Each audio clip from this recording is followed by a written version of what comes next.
बुद्ध है। महात्मा बुद्ध से संबंधित अद्भुत कहानी। धैर्य और सफलता की।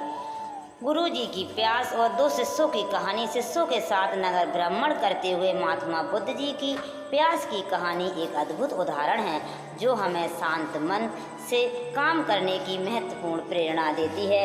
इस कहानी के माध्यम से हम जानते हैं कि जब हम शांत होकर और धैर्य से काम करते हैं तो हम अपने लक्ष्य को प्राप्त करने में सफल हो जाते हैं। एक बार की बात है, महात्मा बुद्ध जी अपने शिष्यों के साथ नगर भ्रमण पर निकले हुए थे।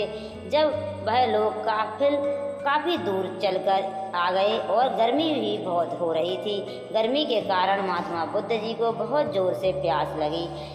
तो महात्मा बुद्ध जी ने अपने शिष्य से बोले, वत्स, हमें बहुत तेज प्यास लग रही है, क्या तुम हमारे लिए पानी ला सकते हो?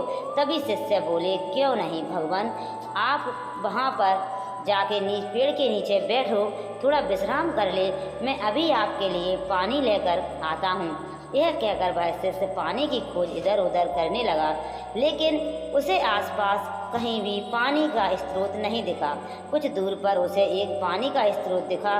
वह जैसे ही उसे जलाशय से पानी लेने के लिए गया, तभी उसने देखा कि वहाँ कई लोग उस जलाशय में कपड़े धो रहे थे, कुछ स्नान कर रहे थे।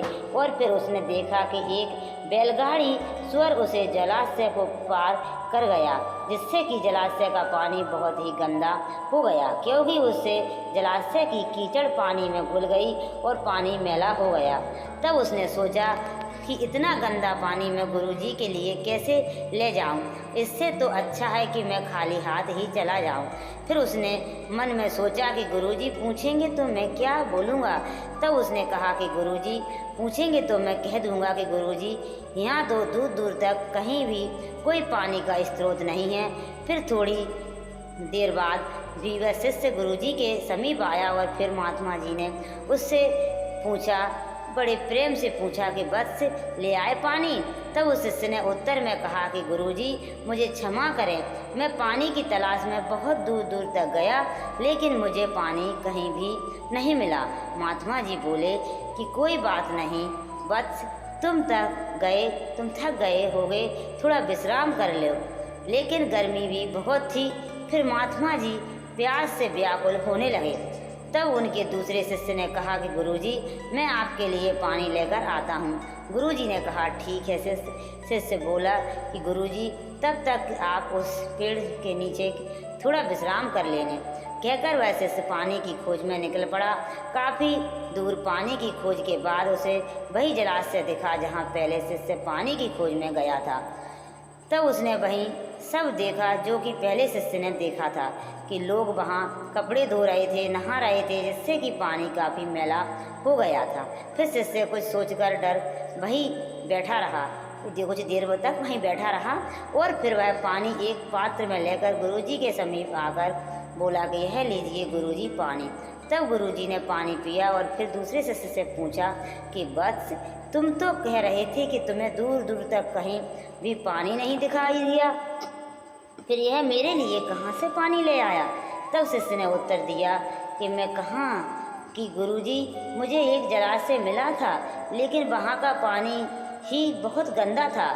गंदा पानी मैं आपके लिए कैसे लाता? तब उन्होंने अपनी दूसरे शिष्य से पूछा कि वह तुम पानी कहाँ से ले आए हो?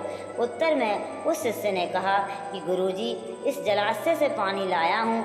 तब महात्मा जी बोले कि यह पानी तो गंदा नहीं है, अगर तुम इस जलाशय से पानी ले आए हो।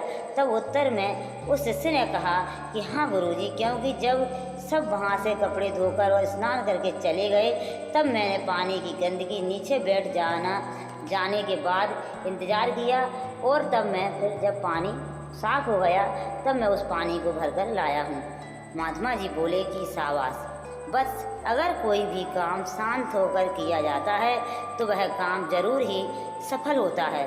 तो दोस्तों, हमें इस कहानी से यह प्रेरणा मिलती है कि कोई भी काम शांत मन से किया जाए तो हमें उस कार्य में ज़रूर सफलता मिलती है। कहानी का निष्कर्ष, इस कहानी से हमें यह सीख मिलती है कि कोई भी काम शांत मन से किया जाए तो सफलता अवश्य मिलती है। महात्मा बुद्ध जी इस शिष्यों ने अपने धैर्य और संयम से गंदे पानी को साफ करके गुरुजी को प्यास बुझाने का काम किया। यह कहानी हमें बताती है कि सफलता पाने के लिए हमें स्वयं धैर्य और सहनशीलता की आवश्यकता होती है। हमारे कर्मों को शांत मन से और पूरी संवेदनशीलता के साथ करने से हम सफलता की ऊंचाई प्राप्त कर सकते हैं। नमो बुद्धाय। वीडियो देखें, अच्छी लगे तो कमेंट करके हमको बताएं।